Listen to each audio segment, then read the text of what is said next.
Next, the committee will consider HR1422, which alters the EPA's Science Advisory Board process for the worse. This bill is a naked attempt to reduce legitimate scientific input at the board and replace it with industry-funded input. If that was not bad enough, the bill contains several provisions which appear designed to bury the board in a mountain of work simply to keep it from getting anything accomplished. For these reasons, it should not be surprising that groups like the Union of Concerned Scientists, Natural Resources Defense Council, Environmental Defense Fund, Clean Water Action, Physicians for Social Responsibility, Earth Justice, and the League of Conservation Voters oppose this bill. I have 2 letters from these organizations stating their opposition, and I ask that they be included in the record.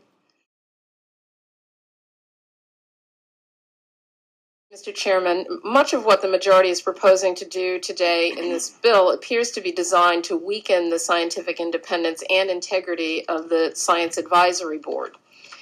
One of the ways that this is accomplished is to make it more difficult for academics and government scientists to serve by prohibiting scientists from serving who have worked on the issue being reviewed.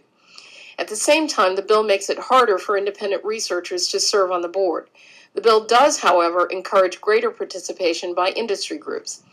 Now, if you agree that credible peer review is important, I'm not certain how that is accomplished by providing for service by industry groups, but prohibiting service effectively by scientists who have specialized experience with a given issue.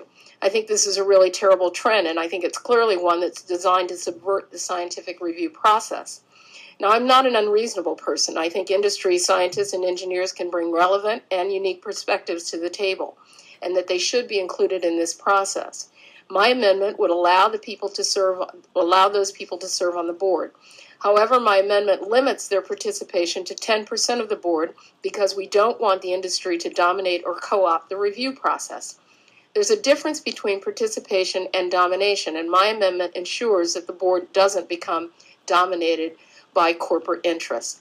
I think the American public would actually be appalled if the National Toxicology Program's Board of Scientific Counselors was dominated by scientists from the tobacco industry. It would be considered an outrage. It would no less be an outrage if we allow the EPA's Science Advisory Board to become dominated by the petrochemical industries or other interested industry groups. These industries are not looking to unearth the best science, they're looking to protect their bottom line. That's what they should do, they're corporations. But because of that, their participation on this board should also be limited. What happened in the last century with the organized efforts of the tobacco industry to subvert the scientific process with regard to the negative health effects of smoking was a dark stain on the country. Many people died because of those efforts. How many people suffered through horrible diseases because of that? I really am concerned that we're going to allow that process to repeat itself here if we don't try and protect the integrity of the EPA's scientific review process and indeed to protect the science. I think my amendment is a reasonable attempt to accommodate the industry while also safeguarding the integrity of the Scientific Advisory Board, and I urge adoption of the amendment. And with that, I yield back. Thank you very much again, Mr. Chairman, and thank you for working with myself and other members of this committee on this bill. During the legislative hearing that the Environment Subcommittee held on this bill, one witness, Dr. Francesca Grifo, from the Union of Concerned Scientists, discussed with us recommendations that could improve the Science Advisory Board process. And she has a lot of expertise, having served on task forces and groups that looked at how this process could be better. As with my previous amendment, Dr. Grifo encouraged us to search for transparency and balance on these advisory boards, and this amendment seeks to do just that.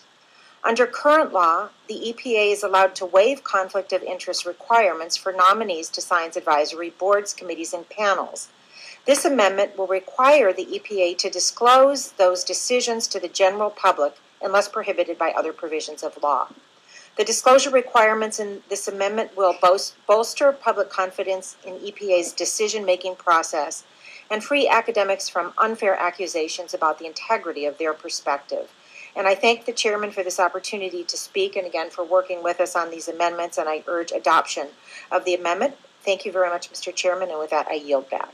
Thank you, Ms. Bonamici, and we are prepared to accept the amendment for the reasons that the gentlewoman has stated. All in favor of the amendment say aye. Opposed, nay. The ayes have it, and the amendment is agreed to.